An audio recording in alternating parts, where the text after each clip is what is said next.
When we're doing the questions, I'm going to be standing right here, and you just talk to me. Okay. So it's just like we're having a conversation.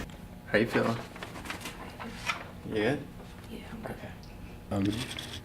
Yeah, so don't feel like you have to get it perfect the first What time. is it about cameras that just like make you feel so nervous? I know. I feel it now. I understand. You know, I do feel kind of bad because I'm always the one behind the camera telling people don't be nervous. Oh, don't be nervous. You know.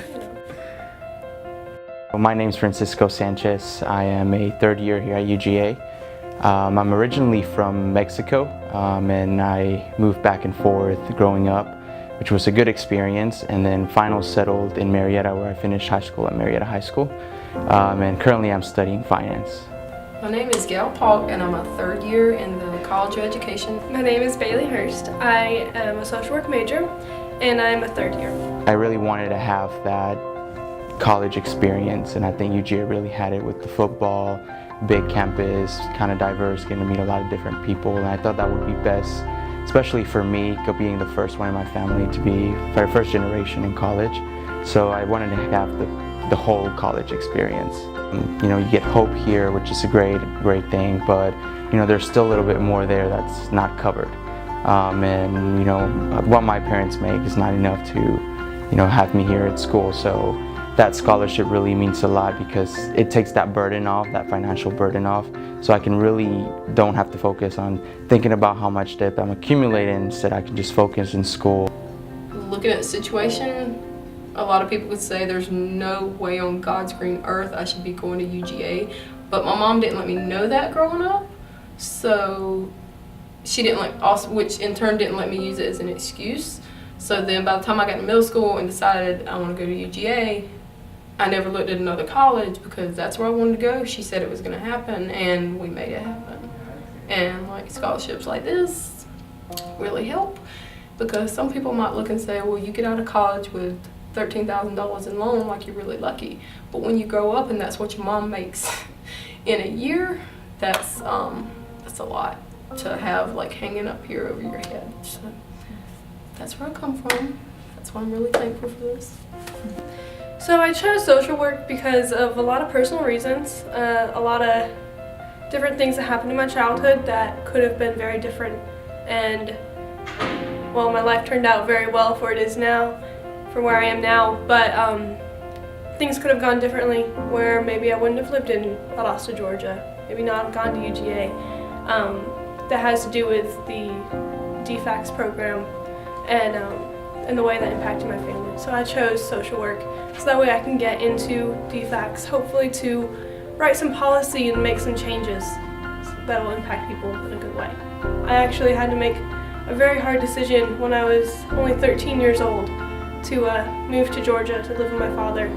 And from there, that got me on a positive path to go to school. However, school is always my escape. So I always went to school, into classes, very prepared and ready, just because that was something stable to focus on.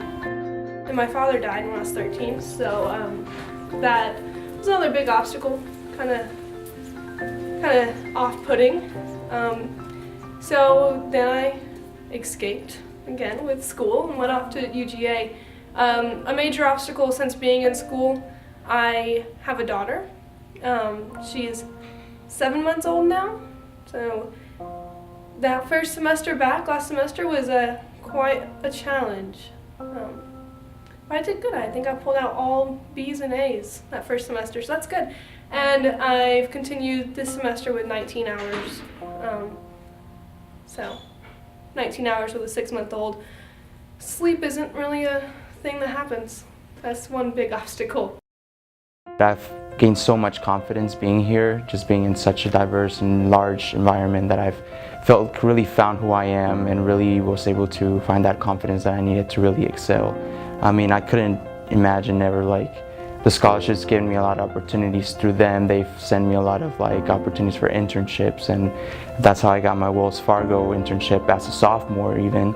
And then from there, kind of gained a lot of networking skills that I've never thought I would ever have. It's just like breaking that cycle of poverty is not easy, because you always have those people that are telling you it's not possible, it can't be done, you have to do the same thing your family did. And you know, my mom never she never let me believe that. You know, my grandpa also, like, if I ever got worried about paying for college and stuff, they're like, we'll figure out a way, because you're not going to let money be the reason that your mind can't get somewhere. And that's why when I'm able to call them and be like, hey, so guys, guess what? I got $3,000 scholarship this year. Like, it relieves my stress, but it relieves theirs a whole lot more. I come almost every day of the week to Athens, and that's an hour and 15 minutes one way. You hit accidents and rush hour, and it adds up a little bit. So the scholarship has really helped with the gas money, providing for that, because now that we're moving out, money is really tight with a little baby. So this has really helped pay for gas to be able to even just physically come to school. I always feel like I want to give back to where I'm from. So after I gained the skills here, I kind of want to return. I have that urge to return and maybe do banking over there and kind of help the country kind of go and succeed more economically. So that's kind of how I see it. It's really prepared me for life and kind of made me take that next step and like take my personal and professional life to the next step of something I know that I wouldn't have gotten at a smaller school back home.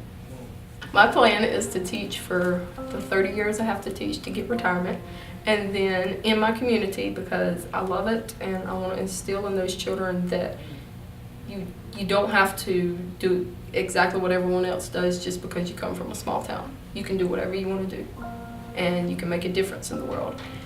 And then when I'm 52 and I have my 30 years, I want to retire and become an educational advocate and do a lot of things, whether it be in politics or in after-school programs, things like that. I'm mentoring a kid that is in foster care, and I'm working with him so he can focus on getting into college, because school and education is not a priority when you're in foster care. But after that, in the end, I hope to be actively writing policy. I don't want to start there, but in the end, I will be writing policy and making a direct impact on people's lives, hopefully for the better. Mr. and Mrs. Choate, I would really want to thank you for the opportunity that you've given me. Your generosity really means a lot to me, but also to my family, so I also want to thank you on their behalf as well. The scholarship's been a great opportunity for me. I've grown so much. I've really found who I am. I've gained so much confidence. People say it all the time, it's a cliche, but you'll never know how much this means to me. To be able to call my mom the last, I think, 3 years now and tell her that I don't have to take out as many loans, that she won't have to worry about me worrying about that, is really, really stress relieving. It gives me a lot of peace, and it lets me focus on my academics, on my friends, and enjoying the time I have here instead of focusing on what the future will be in 4 or 5 years when I'm having to struggle to pay it.